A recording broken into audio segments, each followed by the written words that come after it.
بسم اللہ الرحمن الرحیم 15 رمضان المبارک پوری دنیا میں آرفن ڈے کے طور پر منایا جاتا ہے۔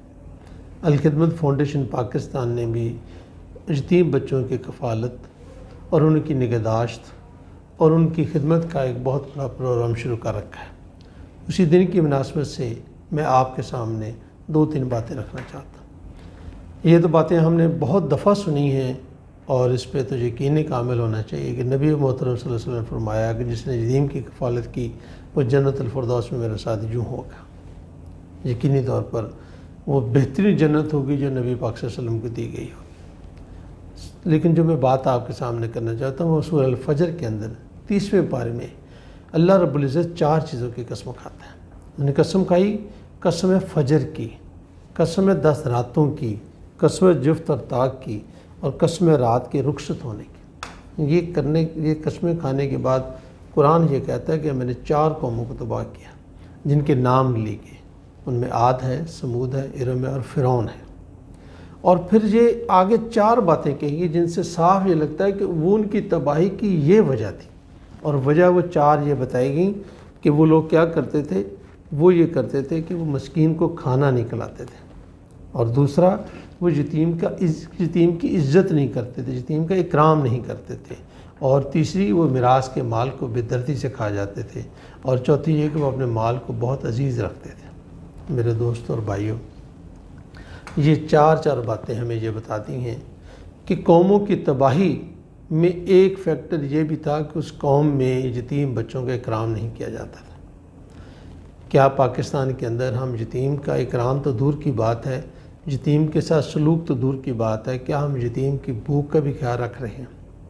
ایک رپورٹ کے مطابق پاکستان میں 42 لاکھ یتیم بچے ہیں۔ اور میں آپ کو ایک اور حدیث سنا دوں۔ نبی محترم صلی اللہ علیہ وسلم نے فرمایا کہ بہترین گھر وہ ہے جس کے اندر یتیم کے ساتھ اچھا سلوک کیا جائے، اور بدترین گھر وہ ہے جہاں پہ یتیم کے ساتھ برا سلوک کیا جائے۔ آج ہمارا یتیم بچے سڑکوں پہ پھرتے ہیں، ہمارے بچے اسکولوں میں جاتے ہیں اور یتیم بچے کسی کام پہ دکان پہ جاتے ہیں، اور وہ بڑی مشکل سے اپنی زندگی کو گزارتے ہیں۔ اس دن کی مناسبت سے میں آپ کے ساتھ کہنا چاہتا ہوں، آپ سے یہ بات کہنا چاہتا ہوں کہ اب صدقہ خیرات کرتے ہیں، بے شمار چیزوں کا بہت فائدہ ہوتا ہے۔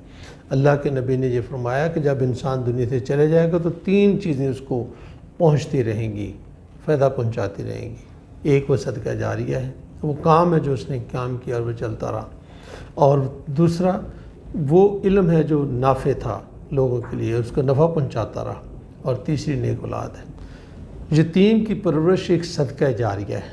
یہ ایک وقت کا کھانا نہیں ہے کہ اگلے وقت اس کو پھر بھوک لگ جائے گی، معاملہ پھر وہیں سے کھڑا ہو جائے گا، بلکہ یتیم کی کفالت کا مطلب یہ ہے کہ آپ نے ایک بچے کی زندگی کا رخ بدل دیا، اس کو ہنر دے دیا، اس کی اچھی پرورش کی، اس کی تعلیم و تربیت کی۔ اور میرا اور آپ کا یہ یقین ہونا چاہیے کہ جب تک وہ بچہ دنیا میں نیکی کرتا رہے گا وہ میرے اور آپ کے لیے ایک صدقہ جاریہ ہوگا۔ آئیں اس موقع پر جب ہم اپنے بچوں کی کفالت کرتے ہیں تو 1-2 بچوں کی اور کفالت کرنے سے پورے پاکستان کے بچوں کی کفالت ممکن ہے۔ ہم میں سے اگر ہر صاحب خیر 1-1 2-2 بچوں کی کفالت کرے تو انشاءاللہ العزیز پاکستان بھی جو میرا اور آپ کا بھی گھر ہے وہ ایک بہترین گھر ثابت ہوگا۔ آئیں مل کر کوشش کریں کہ ایک صدقہ جاریہ، ایک یتیم کی پرورش، اس کی کفالت، اور اس کے لیے الخدمت فاؤنڈیشن پاکستان کا پلیٹ فارم حاضر ہے۔ ہم آپ کی دی ہوئی امانت کو بہترین طریقے سے یتیم بچوں تک پہنچاتے ہیں، اور اس کی 4 بنیادی ضرورت پوری کرتے ہیں۔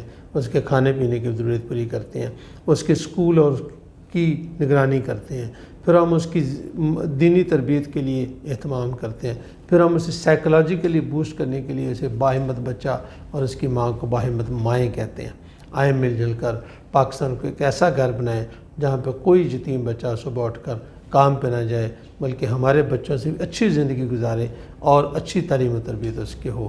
تو 15 رمضان کا یہی پیغام ہے جو الخدمت فاؤنڈیشن کی طرف سے آپ تک پہنچایا جا رہا ہے۔ بہت بہت شکریہ، جزاک اللہ خیر۔